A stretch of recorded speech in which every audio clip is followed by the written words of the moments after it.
Hi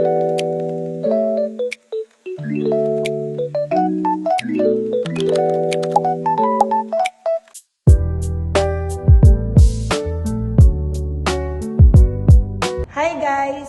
Welcome to Like a Shining Star YouTube channel. And today's episode is very special. Ang dami-dami niyang movie last year and naging ka-partner ko rin sa Bakit Nga Ba Hindi. Hindi ko na ito papatagalin pa. None other than Mr. JC San!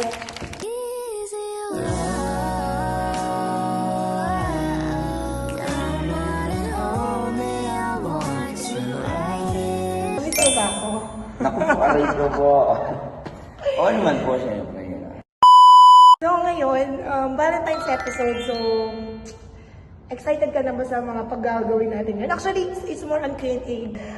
Marami kasi akong tanong sa kanya na hindi niya nasagot dati, na ngayon ko tatanungin. So,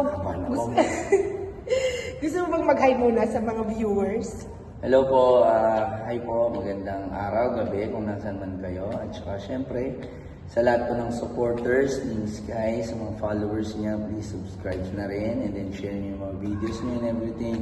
God bless everyone. Hello po, Happy New Year.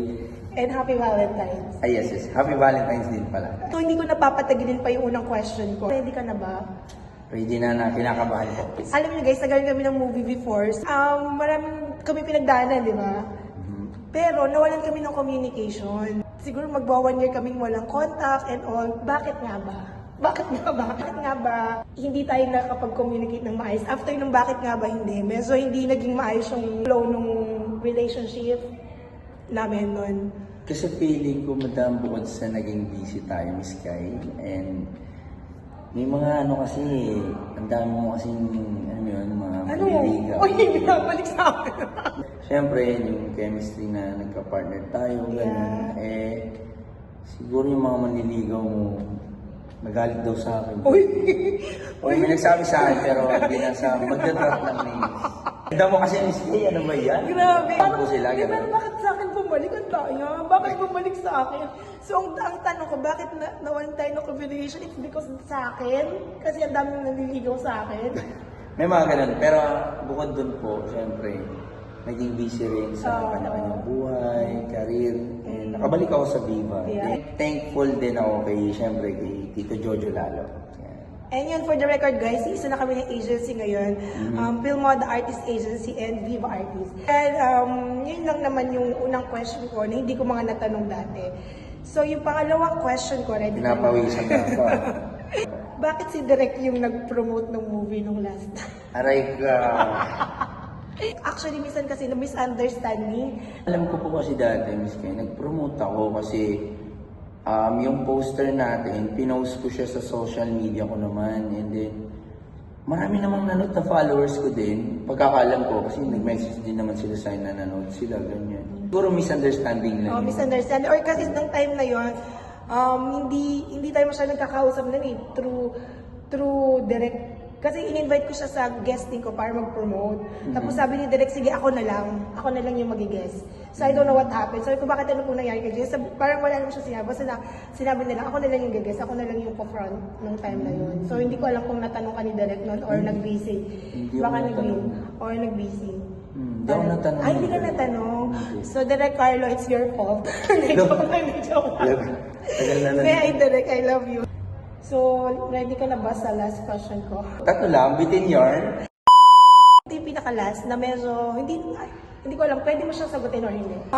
Kasi nung na-partner kami dun sa Bakit Nga Ba Hindi, after nun, maraming, sikat siya eh, sikat na siya. Hindi naman, grabe. Sikat ka, nawala siya nung time na yun, pero naglaylo. Tapos nung bumalik siya sa parang sa movie industry, sa akin siya na partner. So parang naglabasan lahat. Siguro yung mga, marami kang fanbase eh, di ba? So yung mga parang sinasabi niya, may mga lumalabas sa akin na sinasabi nila, I'm yung JC's fan daw, gano'n. So parang may gusto silang i-partner sa'yo na iba. So ako yung binabash, parang gano'n. So dumami yung basher ko rin dahil sa kanya. Aray. So parang ngayon, Kayo mga basher ha? hindi nila bet na kapartner ko siya.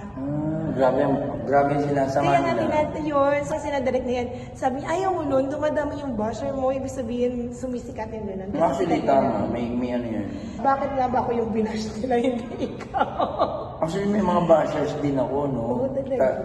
Actually, na-handle ko lang yung mga yun, parang dead man, gano'n. Kasi normal naman yan na...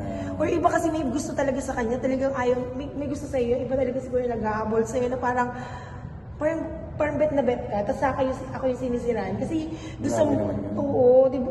Normal lang magkaroon ng mga bashers, haters. Pero the more kasi na binibigyan mo sila ng pansin, the more na nanggigigil sila sa'yo. Ganun. So, ayan. Masaya sila doon, go. Yun na lang po yun. And siguro yung mga basher, galit na naman kasi nag-collab na naman kami. Ito na Correct. naman po kami. And we're stronger as ever. Past is past. Pero ang maganda ngayon, okay kami, friends, di ba? Maraming projects na medyo gagawin, na pinaplano. So, I hope magtuloy-tuloy din. It's Go tayo sa your work. turn. Ako na magtatanong, Miss Guy. Yes. So anyway, Happy Valentine's, Miss Guy. Siguro yung unang tanong ko sa'yo, Nakabahan ako. na parang wala akong maisip na, ano, kasi walang script eh, no? Ano? Unang tanong. Parang on the spot to friends, guys. Sige, unang tanong ko sa'yo, Kinakabahan ako. ano ang ulam nyo kagabi? Joke lang. Diyos ko, Miss Guy, ang hirap naman magtanong. Wala akong matanong sa'yo kasi napakabuti mo naman din Wow, talaga. thank you, And, thank you. may mga misunderstanding lang siguro at the past na kailangan i-accept Yes, and kalimutan na din. Yes, tama naman yun. Yeah. Ang tanong ko sa'yo, magkakaroon ba ng chance na magkaroon ng part 2 or magkaroon ng season yung Bakit next nga ba movie yun? na? Kasi syempre, marami ring nabitin.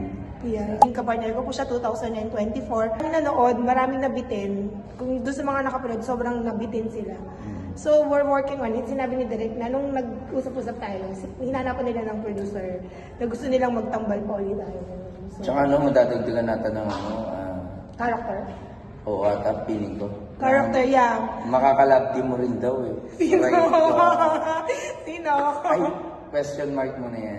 May chance, malaking chance. Lalo na, ang siguro pinaka-the best na answer din is, we get along na eh. So, madali na yung part 2 sa amin. Na parang, pag kinausap ka, payag ka. Pag kinausap ako, payag ako. Hopefully this year, no?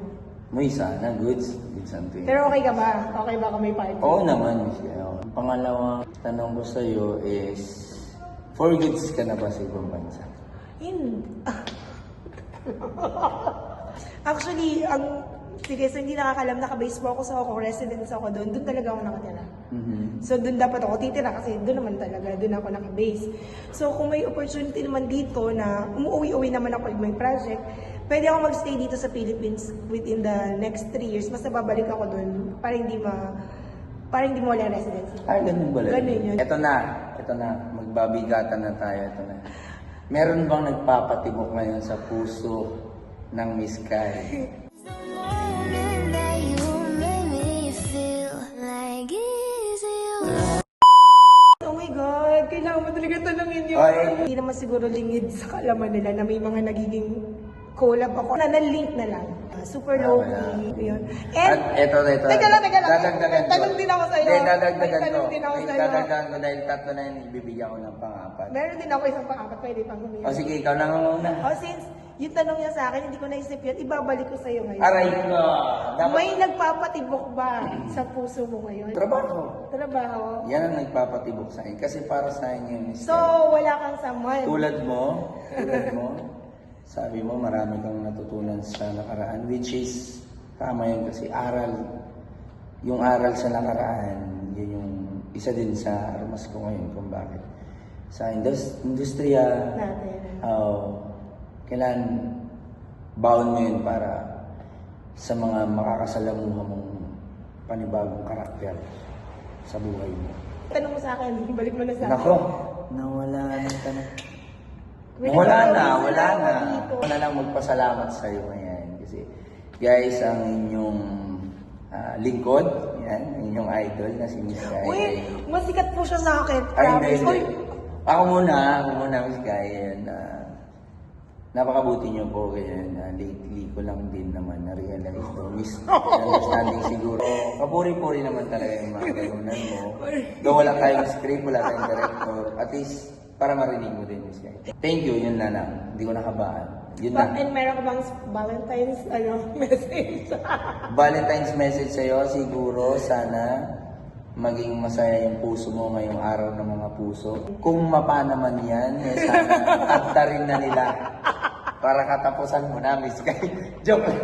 Katapusan mo na maging masaya ng sobra-sobra. Yun, Deserve guys. ko bang maging masaya? Yes naman, Miss Kay. Hindi mo deserve daw maging number 2, sabi ng manager mo. Alright.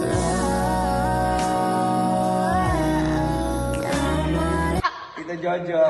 Yes! Wait, Yan number 1 naman ako, diba? Hindi mo. Na number 1 ka. Yeah, number 1. Mudra. Mudra. Hi, Tito Jojo, we love you. Hi, Tito Mudra, Jojo guys. Velosa. Thank you kasi, guys, ano yan, isa siya sa panlaban namin as the next Viva Max King. Sobrang Kailangan. umanga ako sa magaling siyang umarte, marami kang matututunan. Pag po siya yung ka-eksena mo, mapapahiya kasi nung nag-ano kami, parang take 1 lang siya ng take 1. Ako nag-take 2, take 3. Normal And lang ano yun. siya, super maalala. Aray ka. Ayun lang yung hindi talaga yung super gentleman. Alalay. Hindi kanya pababayaan. So, thank you and Valentine's message. Yun, sana magtuloy-tuloy pa yung career mo this year. And yun, so okay na kami. Ngayon, friends kami. Teamwork. Teamwork. Hindi, magka-work. Friends. Basta work. Work. Yun lang, guys. And may gustong magpasalamat sa mga... Ayan, siguro number 1 papasalamatan ko si Lord. Hello 2026. Ayan, sana maging mabait ka sa amin. More projects sa lahat-lahat ng mga kapilmoda dyan, kapatid, or whatever. Viva artists? Mga taga-Viva. Kung ano man lahat. Lahat na tayo, i-bless sana. Palagi tayo ni Lord. And then, no hate, just love. Ayan, kalimutan na po natin yung mga sama-sama na loob dyan. At saka, TH, tuhog-tuhog, tamang hinala, Ayan, tapusin na natin yung mga ganun. So, thank you guys, yun lang. Coming pa rin. Momo, ayan. Momo, this 2026 under kay Daryl Yap, yan. Daryl Yap is super sikat. Siya yung naging director ng Malacanang. Malacanang? Malacanang, super sikat na director ngayon. Very controversial po. Yes, kasama ko dyan sina Kuya Gerald Napoles, Malupiton nandyan, at marami pang iba guys. Sina Nathan nandyan, ka-Viva natin yun. At syempre kay Boss Vic, syempre yan. Yan, ay Boss Boss Vic. Vic, yan. Ako naman, thank you sa patuloy na pagsuporta sa akin. Hindi kayo nagsasawa mga laikans. Gusto kong Kaya ano pala, kay Nanay Tony ko. Ayan, shout out. shoutout din Miss Tony ko, I love you. Salamat kasi although kaya naman ako nag-solo era last year. Para naman, kasi alam mo yung JC, sinabi na, parang in-advise lang din ako ni na direct noong time na yun, na parang kilala ako sa rom-com, kilig, parang love team. Lahat na lang ng naging movie ko, parang may ka-partner, love team, tapos kilig. So parang baka daw mas stuck na yung mga tao na, ay si Kai, pakalig lang yan, walang alam yan. Maging yung killer ganyan. ka naman, ganyan, guys. So, kaya sinong kami ng katok, sabi direct, try natin yung horror suspense. So, kaya nagkatok. Wala akong kapartner doon. Although, si Seekers Viray, meron siyang special participation as cameo, pero kinilig pa rin yung mga Siyempre. nag-post ako, sabi niya, hindi doon sila Bumahan ng heart. Hindi, Aray sabi ko, bigyan naman ako ng chance na kaya ko rin namang manakot. Hmm. Diba? Hindi, syempre sa ating mga artist, hindi mo naman gusto Kay Tito Rex, nanood yun. Oo nga, si Tito Rex ay Tito Rex. Yeah. Yung parang ikaw, gusto mo bang makilala ka na lang sa hubaran lagi? Di ba hindi? Di ba? Gusto mo magkaroon ng ibang genre, di ba? Yun. So yun, kaya ngayon, syempre, naisip ko, Valentine's episode, syempre, kailangan yung yun nga, doon ako kilala. Eh ngayon pa ba, wala ko yung offer ng Valentine's. So kaya, thank you talaga. Thank you. And sa sponsor, Varia Health and Sanderm Clinic, yun, thank you po. May gusto kayong pagwa kay JC, sige, go lang, mag-comment kayo dito. Sa next na yun, next guesting na yun. So yun, thank you guys. Love you, bye-bye. Love you. Happy Valentine's. We love you.